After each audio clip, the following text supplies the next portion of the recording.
One of the most frustrating things in the world is waiting, and Auburn fans and the Auburn team and staff have been waiting for quite some time now about who's going to be the new offensive coordinator to replace Mike Bobo. A lot of things have been transpired. There's a lot of rumors and information about what's actually going on with the offensive coordinator search for head coach Bryan Harsin. Let's break down what's been said, what we think's going on, and what might be happening in the future. Welcome to the E2C network, where the Auburn family speaks. Our content here and on our podcast network may tend to be Auburn sports heavy, but if it's orange and blue, it's what we do. If you're new to the channel, be sure to subscribe so you never miss any content, and thank you to members of our booster club like Devin Wistrom, who help produce videos like this. Former offensive coordinator for the Auburn Tigers, Mike Bobo, was fired on November 29th. We are sitting about a week later, and there is still no offensive coordinator in the books for the Auburn Tigers. That doesn't mean that efforts aren't clearly underway for this, because they obviously are. You don't just sit around and twiddle your thumbs. But it's been a little bit of a back and forth seesaw where we thought we had the guy, maybe we didn't. There's all these other options out there now. There's other news breaking that affects the offensive coordinator search. So there's been a lot going on with this thing. And let me just say this up front. This video, we're just trying to kind of piece everything together for everybody about what we think we know, what we do know, and what we think is going to happen. And things are going to change. This is a very volatile process, as it is with any coaching search. So things are going to change, and probably we're going to announce this by the time we release this video. So this is what we know as of this point. Let's start off with talking about who has possibly been the candidates for the Auburn offensive coordinator. I put these into kind of tiers for myself, with about 3 of them total. One with the likely option, one with I think other likely options, and the other I think are just fun names to throw out there that may have some legitimacy to them, but probably not as much as the others. Let's just talk about it right up front. Zach Hill, the Arizona State offensive coordinator. He's had a pretty good stint there, and he has a lot of history with head coach Bryan Harsin, which is what I thought he should do all along, is get someone that he's familiar with, that knows him, knows what he likes to do, and they can really get this thing steamrolling and build some momentum that's been lacking for quite some time under Bobo. In all indications, whether you look at certain message boards, news sites and stuff, that this has been the #1 candidate. The problem is, though, is that there is apparently some compliance issues, is what we're being told that they're trying to work through. And I think that's pretty common knowledge at this point. Most people have been talking about that. So #1 candidate, just some other things that are keeping it from coming down on the dotted line and making this whole thing official and moving forward as a team. Now, who else was a likely candidate? I think Zach Kittley of Western Kentucky, more on him in just a second, their offensive coordinator, was a likely candidate. Dell McGee of Georgia, the run game coordinator and a former Auburn Tiger, and another former Auburn Tiger in Damian Craig out of Texas A&M as the wide receiver coach, and he's had some offensive coordinator experience as well. Now, Dell and Damian, I think, are obviously great choices in my Auburn-loving opinion, because I love bringing Auburn guys back in. But Dell has been a candidate for head coach for Auburn, for offensive coordinator before, for a running back coach, and it still hasn't happened. So at this point, you got to wonder, if it was gonna happen, wouldn't it have already happened already?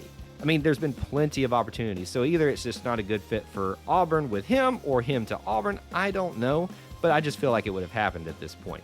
With Damian Craig, he brings to the table outstanding recruiting prowess, and he has been all over the place and has his fingers in every state across the Southeast, and being an Auburn guy, you know he can sell it really well.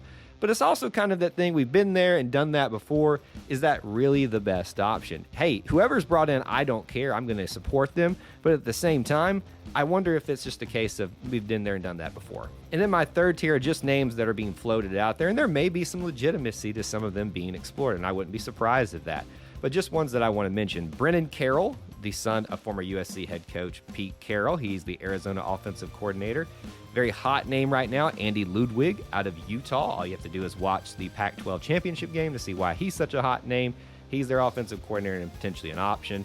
Eric Keesaw, the current wide receiver coach for Bryan Harsin. Now, you would think with this one, if he was a legitimate candidate, he would have already been hired way beyond this. So I think if he gets hired, it's a case of everybody else said no, or it just didn't work out. But I don't think that means he's a bad candidate. Just think it would have happened by now.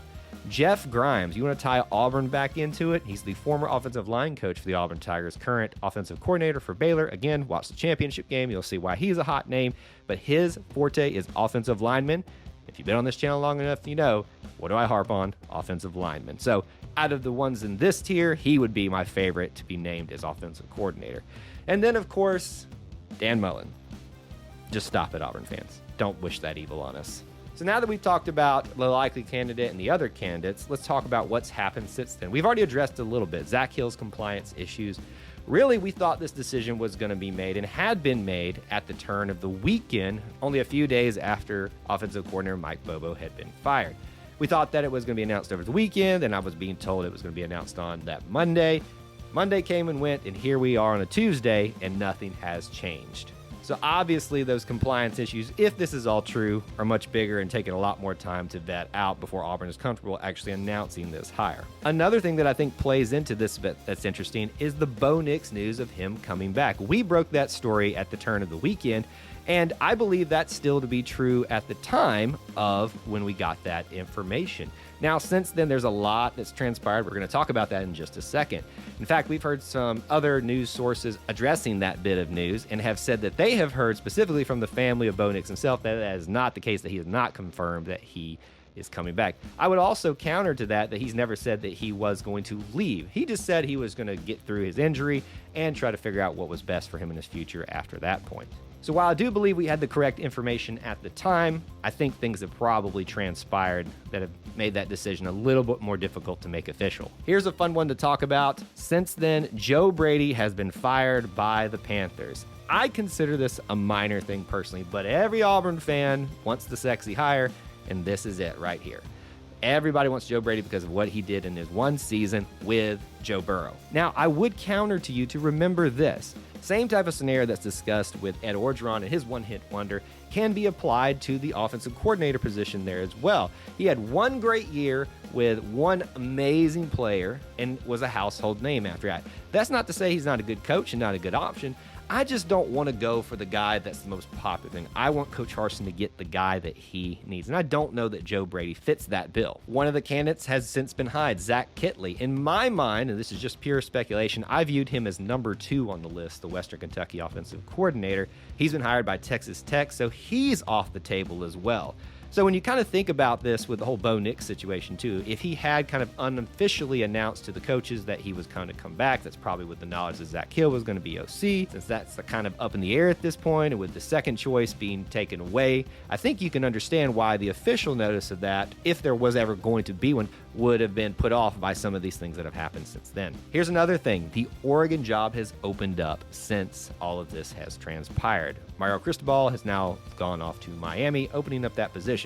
Now, while I don't think that Coach Harsin was seriously entertaining Washington, I will say this. Every agent that works for these coaches who is worth his salt will float their names out there, will express interest in seeing what they can offer, especially if they're an up-and-coming coach, to see what they can get and then take it to their clients and say, here's what they have to offer. Do you like where you're at, or would you rather entertain this?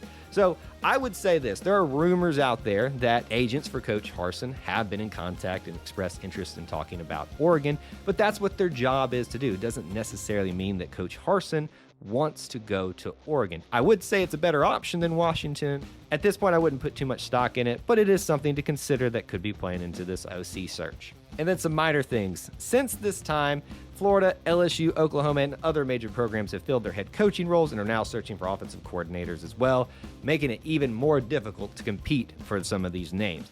So here's the frustrating thing, is if Zach Hill is the guy, we need to go ahead and get him on the dotted line if we can, so that he's not snatched up by someone else, or some of the other candidates that we are looking at might get snatched up as well.